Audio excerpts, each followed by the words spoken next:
Bonjour à tous et bienvenue sur Mams TV. Alors aujourd'hui, sujet un petit peu brûlant dans cette vidéo car il va s'agir de l'immigration.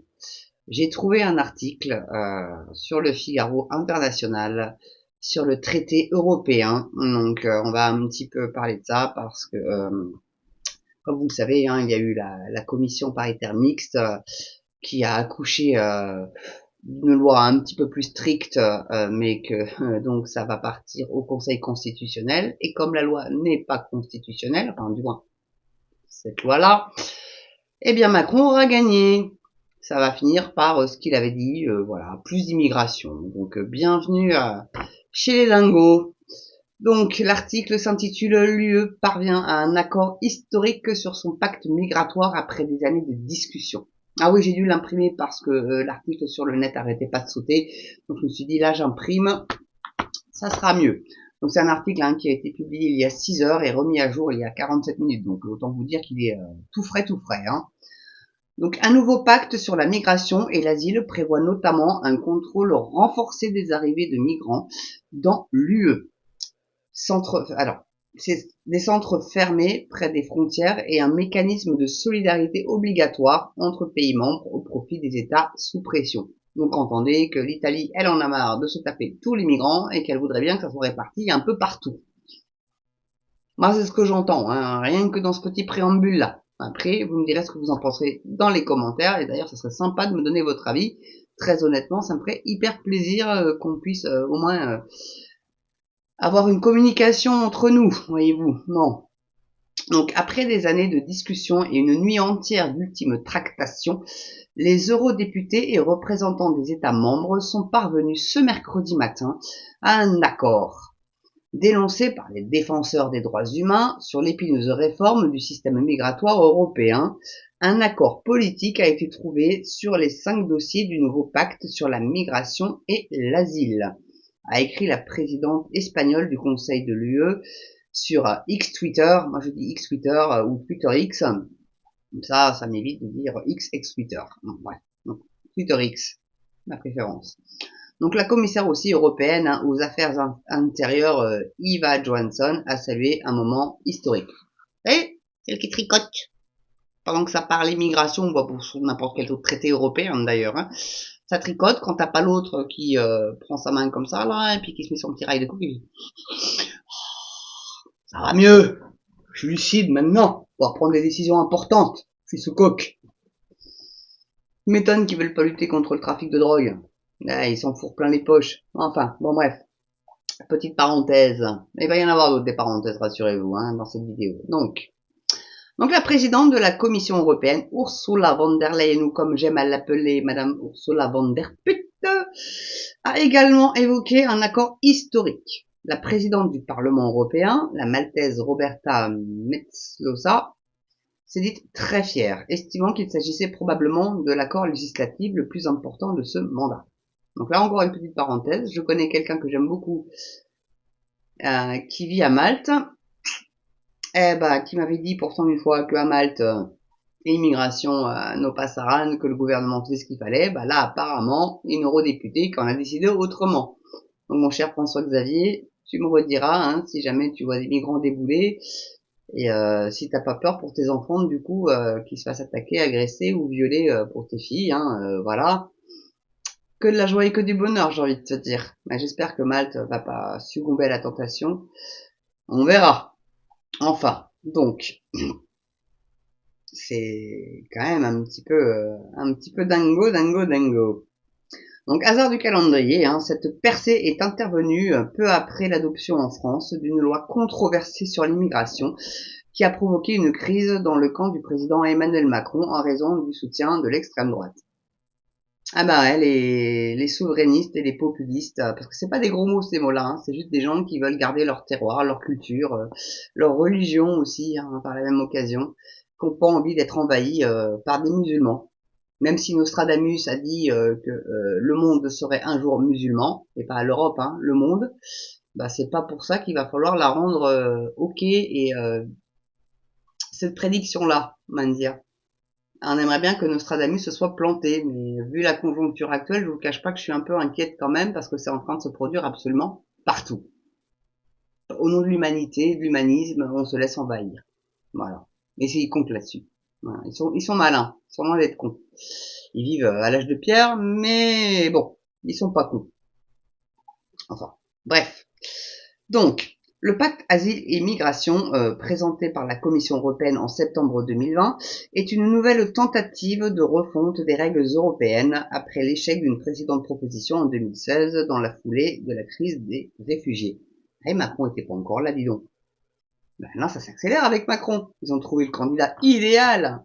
Parce que le monsieur, moi, je serais pas étonné qu'il soit à la tête, à la place de Van der Leyen. Pas Van der Put, pardon. Moi, je pense qu'il va être pantouflé là. Ils aiment bien le pantouflage. Remettre des mauvais dans des postes importants. Et kiffent. Donc la Hongrie a dit rejeter avec force l'accord de l'UE pour modifier en profondeur le système migratoire et d'asile européen, refusant de contribuer au mécanisme de solidarité obligatoire entre pays membres. Nous rejetons ce pacte migratoire avec force, a déclaré à la presse le ministre des Affaires étrangères, Peter Szijjártó. Je suis désolé si je le prononce mal, mais en même temps, le jour où il va écouter ma vidéo, il est pas né celui-là. Et il rajoute, nous ne laisserons entrer personne contre notre volonté. Voilà, ça c'est de la politique qui vaut le coup quand même. Donc contrôle renforcé. Il prévoit notamment un contrôle renforcé des arrivées de migrants dans l'UE, des centres fermés près des frontières pour renvoyer plus rapidement ceux n'ayant pas droit à l'asile et un mécanisme de solidarité obligatoire entre pays membres au profit des États sous pression migratoire. L'accord politique devra encore être formellement approuvé par le Conseil, États membres et le Parlement européen. Vous la voyez l'arnaque arriver ou pas? Bon, obligé, l'Italie c'est la porte. Et l'Italie a dit, la politique Meloni c'est non, migrants veut bien un petit peu mais pas trop. Bon, elle va en reprendre 450 000 l'année prochaine, hein. Bon. Mais elle va pas tous les garder, bien évidemment. Vous comprenez bien. Vous avez bien compris. Rassurez-moi. Bon. Donc, voilà, quoi. Ça l'arrange bien, la Mélanie, que ça soit réparti un peu partout. Et puis, à savoir que, la France va bien sûr, évidemment, les prendre. Et qu'après, les Anglais, on a quand même signé un accord avec les Anglais, à hauteur de 10 ou 12 millions d'euros, je sais plus, pour ne pas laisser rentrer les migrants. Donc ils vont faire quoi? Ils vont rester en France parce que je doute que l'Allemagne va avoir envie de les recevoir. Puis tous les autres pays d'Europe, à mon avis, non, ça va être non. Hein. La Belgique, au bout d'un moment, ils vont commencer à dire non aussi. Hein, au bout d'un moment. L'Europe est morte, hein, autant vous dire. Enfin, comme on la connaît. Hein. Ça serait à souhaiter. Hein. Ça serait vraiment à souhaiter que ça crève cette saloperie. C'est vraiment une petite belle saloperie. Bon. Donc, ils veulent les renvoyer. Allez, vas-y. On va dire que on peut accepter ça. Donc l'accord politique devra encore être formellement approuvé, donc comme je vous l'ai dit. Donc cet accord représente une solution équilibrée qui ne laisse plus les pays frontaliers de l'UE, particulièrement exposés à la pression migratoire, l'Italie, que je viens de nommer, se sentir seuls. Mais en même temps, laisse pas les bateaux partir et puis ils viendront pas chez toi, j'ai envie de te dire. Donc a affirmé donc le ministre de l'Intérieur italien Matteo Piantedosi dans un communiqué. Alors, ouvrez les guillemets, l'approbation de l'accord est un grand succès pour l'Europe et pour l'Italie. Et forcément, ils vont se débarrasser de ceux qui veulent pas, qui pourra désormais compter sur de nouvelles règles pour gérer les flux migratoires et lutter contre les trafiquants d'êtres humains, a-t-il ajouté. L'Italie est en première ligne des arrivées de migrants qui cherchent à rallier l'Europe par la Méditerranée depuis l'Afrique du Nord et Rome estime que les pays de l'UE ne font pas suffisamment pour l'aider. Si, on en prend quand même pas mal en France, moi je trouve. Donc, elle est gentille, hein, Mattei, là, mais t'es un peu chiant quand même. Un petit peu. Matteo, pardon, parce que Mattei, c'est le président argentin, ça c'est encore une autre affaire, cette histoire. Donc l'objectif est une adoption finale de l'ensemble des textes avant les élections européennes de juin 2024. Donc ils accélèrent le bazar parce qu'ils sentent bien le vent tourner, que la droite, voire même l'extrême droite comme ils aiment l'appeler, commence à monter en force un peu en Europe et ils se disent on va peut-être faire passer tout ça avant parce que sinon après c'est foutu. Donc il faut les freiner avant. Moi je vous le dis, il faut vraiment... Philippot, il fait des manifs, bah fais-en une là-dessus mon garçon, j'ai envie de te dire. Fais-en une là-dessus. Et Asselineau, toi aussi, engage-toi un petit peu. Tu parles beaucoup, tu fais de très longs entretiens, ils sont très intéressants, mais bouge-toi le cul, j'ai envie de te dire. Mobilise tes adhérents et qu'ils aillent manifester avec Philippot, qu'est-ce que ça peut bien te foutre? L'union des droites, elle est là. L'union des Frexiteurs, elle est là. Unissez-vous. Arrêtez de vous tirer la bourre, là, c'est n'importe nawak, sous prétexte que Philippot ferait perdre 2 points aux élections. Alors il a fait perdre 2 points à Marine Le Pen, il a fait perdre 2 points à Dupont-Aignan. Asselineau, s'il te plaît, arrête ça. Franchement. Moi je t'adore, hein. Mais alors là, arrête ça, c'est ridicule. Vous avez tous besoin les uns des autres et faire front commun et force. C'est ce qu'on fait sur Twitter, on s'allie entre patriotes. Il faut aussi que les partis ravalent un petit peu leur fierté et s'assemblent. C'est tout. Faire bloc. Il faut faire bloc. Il n'y a pas le choix. Voilà. Donc, alors que la question de l'immigration accapare le débat politique dans de nombreux pays européens sur fond de montée des partis d'extrême droite et populistes. Voilà, qu'est-ce que je vous disais. Donc la réforme suscite toutefois les critiques des organisations de défense des droits humains. L'accord causera plus de morts en mer, a déploré un collectif d'ONG. Pas une seule vie ne sera sauvée par la décision d'aujourd'hui. Cet accord est un échec historique. Alors il y en a d'autres qui disent que c'est historique, mais en victoire. Et là, eux, les ONG, non, c'est un échec. Chacun boit midi à sa porte, apparemment. Donc, cet accord est un échec historique et un hommage aux partis de droite européens. On regrettait plus de 15 ONG de secours en mer, dont Sea-Watch et SOS Humanity, dans leur communiqué commun. Bah déjà, si on arrêtait de subventionner ces salopards, déjà, rien que ça, parce que ils font du trafic d'humains, ces gens-là. Parce qu'accueillir des migrants, c'est d'accord, mais faut voir dans quelles conditions on les accueille aussi. Si c'est pour qu'ils dorment dans des tentes sur les places devant la mairie de Paris, ou qu'ils soient répartis dans des villages, on a vu Crépole, hein, et le jeune Thomas, ok. Donc on voit ce que ça donne l'immigration sauvage, ok, parce que c'est pas des gens qui ont la même culture que nous. Ils chient partout, ils pissent partout, ils tabassent les gens juste parce qu'on est blanc. Alors c'est vrai que les blancs, oui, ont colonisé, mais c'est l'histoire, c'est comme ça. Assumez-la, vous aussi de votre côté. Si vous avez été assez con pour vous soumettre à la colonisation blanche, venez pas vous plaindre non plus maintenant, j'ai envie de te dire. Alors c'est un petit peu radical ce que je dis là, mais bon. Donc l'eurodéputé Damien Carême a dénoncé un pacte qui fait honte aux plus belles valeurs de l'Europe. On ressort avec un texte qui est pire que la situation actuelle. On va financer des murs, des barbelés, des systèmes de protection partout en Europe, a-t-il déclaré sur Twitter X. Bah, j'ai envie de te dire, si tu laisses pas monter dans les bateaux, t'as pas besoin de construire de murs ni de barbelés, hein. Ils viennent pas. C'est plus simple, hein. Ça coûtera moins cher aux contribuables en plus, par la même occasion, hein. Donc la réforme discutée à Bruxelles conserve donc la règle actuellement en vigueur selon laquelle le premier pays d'entrée dans l'UE est demandeur d'asile, d'entrée dans l'UE, ouais, d'un demandeur d'asile est responsable de son dossier, avec quelques aménagements. Mais pour aider les pays méditerranéens, où arrivent de nombreux exilés, un système de solidarité obligatoire, et revoilà le mot obligatoire, est organisé en cas de pression migratoire. Les autres États membres doivent contribuer en prenant en charge des demandeurs d'asile relocalisation ou en apportant un soutien financier. Donc c'est clair, c'est écrit noir sur blanc, tu les acceptes, tu les assumes, tu les acceptes pas, tu payes l'amende de 20 000 balles. Moi, personnellement, j'aimerais bien que les impôts des Français soient utilisés pour payer ces 20 000 euros d'amende par migrant. Alors, ça va faire une petite somme. Mais bon, vu que c'est géré comme des branleurs, voilà, je trouve que là, ça serait de l'argent bien utilisé pour le coup, pour une fois. Voilà. Donc, la réforme prévoit aussi un filtrage des migrants à leur arrivée et d'une procédure à la frontière. Par là, mon cul, ma tête est malade, ça sera pas fait, rêvez pas. Bah, c'est mon avis. Dites-moi dans les commentaires si vous êtes d'accord. Il n'y a pas de souci, moi je veux bien débattre. Aucun problème. Donc pour ceux qui sont statistiquement les moins susceptibles d'obtenir l'asile, qui est d'ailleurs bien dévoyé à mon sens, hein, ça c'est pas dans l'article, ça c'est ma petite parenthèse, bien dévoyé le droit d'asile, qui seront retenus dans les centres pour pouvoir être renvoyés plus rapidement dans leur pays d'origine ou de transit. Non, ils ne seront pas renvoyés. Ils vont rester dans les CRA, et ils vont en ressortir et ils vont rester sur le sol du pays du CRA. Voilà ce qui va se passer. Mais bon, ça ils veulent pas trop vous le dire parce qu'ils veulent pas faire peur.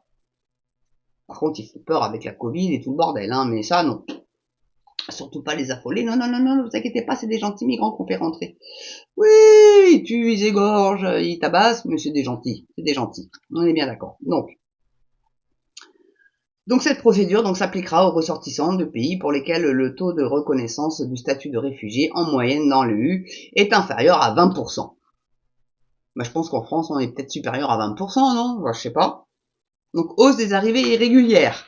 Ah bah tiens, c'est quand même incroyable. Donc le Parlement européen a obtenu des garanties sur un mécanisme de surveillance des droits fondamentaux dans cette procédure à la frontière, sur les conditions d'accueil des familles avec jeunes enfants, sur l'accès à un conseil juridique gratuit pour les migrants, a indiqué l'AFP, eurodéputée française Fabienne Keller, Renew Europe, rapporteur de l'un des textes. Ah mais moi, sur les bateaux de Lampedusa, j'ai vu que des mecs, moi. Et puis ça criait à la Akbar, on fait comment? Parce qu'il y avait ni femmes ni enfants, hein. Ils ont laissé leurs femmes et leurs enfants. Ils ont dit non, on va conquérir l'Europe. C'est des combattants qu'on a intégrés sur notre sol. Des combattants de l'islam. Qu'on soit bien d'accord. Bah, c'est mon opinion. Et je pense que je me trompe pas. Voilà. Encore une fois, dites-moi dans les commentaires si vous êtes d'accord avec ça. Mais bon, voilà, faut arrêter de nous prendre pour des jambons de Bayonne une fois de plus. Hein. J'aime bien cette expression-là. Le jour où je fais un produit Mams TV, je pense qu'il y aura une casquette Mams. On nous prend pour des jambons de Bayonne ou un truc dans le genre. Je sais pas, je ferai un truc. Enfin, c'est un truc de dingue. Donc, autre texte agréé, donc un règlement sur les situations de crise et de force majeure, destiné à organiser une réponse en cas de flux massif de migrants dans l'état de l'UE, comme au moment de la crise des réfugiés de 2015-2016. Il prévoit là encore une solidarité obligatoire entre les États membres et la mise en place d'un régime dérogatoire moins protecteur pour les demandeurs d'asile. On verra ça que les procédures habituelles, avec un allongement possible de la durée de détention aux frontières extérieures du bloc. J'attends de voir. L'UE connaît actuellement une hausse des arrivées irrégulières ainsi que des demandes d'asile sur les 11 premiers mois de l'année 2023. L'agence Frontex, d'ailleurs on se demande à quoi elle sert, hein, le président a démissionné parce que il n'était pas écouté du tout, mais bon, hormis ça, je sais pas qu'ils ont mis à la tête de ça, peut-être un pote à Macron sous là, hein, certainement même d'ailleurs. Donc a enregistré plus de 355 000 traversées des frontières extérieures de l'UE, soit une hausse de 17%, rien que sur l'année 2023, hein, j'entends bien. Hein. Donc les demandes d'asile, quant à elles, pourraient atteindre plus d'1 million d'ici la fin 2023, selon l'agence de l'EU pour l'asile, EUA. 1 million. Quand je vous dis que le droit d'asile est complètement dévoyé, on fait rentrer tout et n'importe quoi, que des mecs, autant ça serait des femmes avec enfants. Bon. Mais encore, il y en a qui arrivent et elles sont toutes sous une tente sur le parvis de l'hôtel de ville à Paris, ou alors ils sont accueillis dans des conditions absolument exécrables. Et quand on les accueille, ils se plaignent de la bouffe et tout ça parce que oui, c'est pas leur bouffe quoi. Eux ils bouffent des racines, ils bouffent du manioc, de l'igname, des choses comme ça. C'est pas du tout leur alimentation. Donc après ils vont nous imposer aussi la leur après. Bon, ce qui est pas négatif en soi, hein, parce que il paraît que l'igname et le pavot et tout ça, et le manioc, c'est plutôt bon. Le taro, pardon, pas le pavot. Oula. Mais c'est même plutôt bon pour la santé. Mais bon, nous c'est pas notre culture, nom de Dieu de merde. Déjà vous nous avez imposé le couscous, c'est le plat préféré des Français, le couscous. Moi personnellement, j'adore la blanquette de veau et le bœuf bourguignon. Et l'ossobuco aussi, j'aime beaucoup ça. Que la tartiflette, j'adore ça. Enfin, il y a plein de trucs que j'adore comme ça qui sont mais typiquement français. Donc après, je vous dis pas, hein, manioc, il paraît que ça n'a pas trop de goût. Et le taro, c'est pareil, quoi. L'igname, pareil, ça n'a pas trop de goût. Enfin, bon, c'est assez cotonneux aussi en plus comme substance. Moi, j'aime bien la patate douce, par exemple, c'est sympa comme racine. Puis la patate tout court, quoi. Voilà. Bon, écoutez, j'espère que vous avez aimé cette vidéo. Je suis désolée, elle a duré un tout petit peu plus de 20 minutes, mais j'espère que vous aurez eu moins la patience de l'écouter jusqu'au bout, parce que pour moi, elle est très importante et très intéressante. En tous les cas, je vous remercie de l'avoir regardé. J'espère que vous continuerez à me suivre, à mettre le pouce, la cloche pour la prochaine vidéo qui va sortir bientôt très certainement. Et puis vous abonner s'il vous plaît. pas faire ma marchande de tapis, mais s'il vous plaît, abonnez-vous, ça serait sympa. J'aimerais bien atteindre les 20 pour Noël. Là, je suis à 16, donc 20 pour Noël, ça me paraît pas complètement dingo. Il m'en manque plus que 4 en quelques jours. Et puis voilà, ça serait au top. Et puis petit commentaire aussi en bas. Mais surtout, n'oubliez pas le pouce, ça, ceux qui me regardent, ça serait sympa. Ça fait monter la chaîne.